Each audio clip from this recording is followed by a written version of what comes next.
The Great Depression lasted from 1929 to 1941 and was the deepest and longest-lasting economic downturn in the history of the Western industrialized world. Although the Roaring Twenties seemed very prosperous, more than 60% of the population was living in poverty.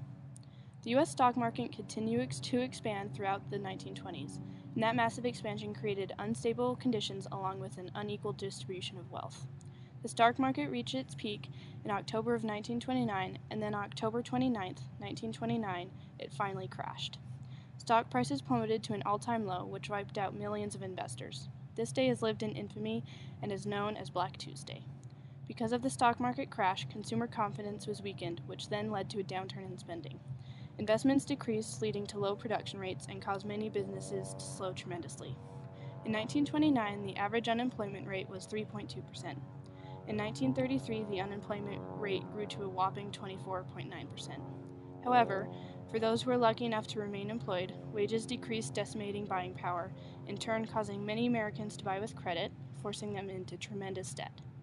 The Great Depression spread quickly, some say due to the adherence to the gold standard. Tariffs were put in place to protect the American economy. The Smoot-Hawley tariff was passed on June 17, 1930, to protect American manufacturers from foreign competition.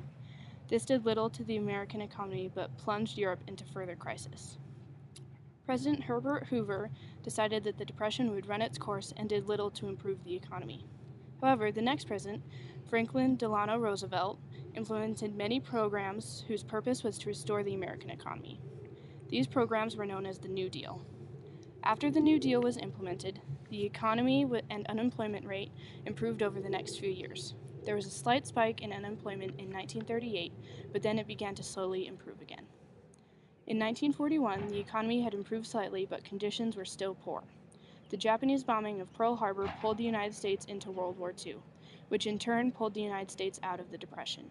The industrial movement created by the mobilization for war improved conditions by creating many job opportunities and thus ending a significant era in U.S. history.